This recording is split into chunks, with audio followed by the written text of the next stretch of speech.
పర్యావరణ పరిరక్షణ కోసం ప్రతి ఒక్కరూ మొక్కలు నాటాలన్నారు భూపాలపల్లి ఎమ్మెల్యే గండ్ర సత్యనారాయణరావు. జయశంకర్ భూపాలపల్లి జిల్లా సింగరేణి సంస్థ ఆధ్వర్యంలో సింగరేణి నర్సరీలో వన మహోత్సవ కార్యక్రమంలో పాల్గొన్నారు. సింగరేణి సీఎండీ బలరాం నాయక్ కార్యక్రమంలో పాల్గొని మొక్కలు నాటారు. సింగరేణి ప్రభావిత ప్రాంతాల్లో కాలుష్యం ఎక్కువగా ఉంటుందన్నారు ఎమ్మెల్యే. కాలుష్యం తగ్గాలంటే సింగరేణి సంస్థ ఎక్కువ మొక్కలు నాటేలా చర్యలు తీసుకోవాలన్నారు ఎమ్మెల్యే గండ్ర. ఒక గిరిజన కుటుంబంలో పుట్టి గుంటుగా కొట్టి నాగలి దున్ని కష్టపడి ఈ సీఎండీ స్థాయిలో ఉండి ఐఆర్ఎస్గా మంచి చిన్న వయసులోనే ఈ స్థాయిలో ఎదగడం మన తెలంగాణ రాష్ట్రానికి చాలా చాలా శుభదినం.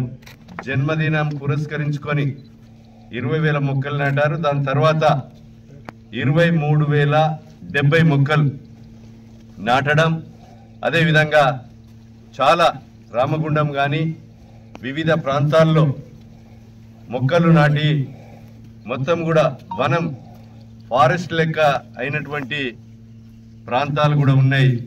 వారిని నేను ఈ యొక్క మరి ప్రభుత్వం తరపున అదేవిధంగా ప్రజల తరపున మనస్ఫూర్తిగా వారిని అభినందిస్తున్నాం.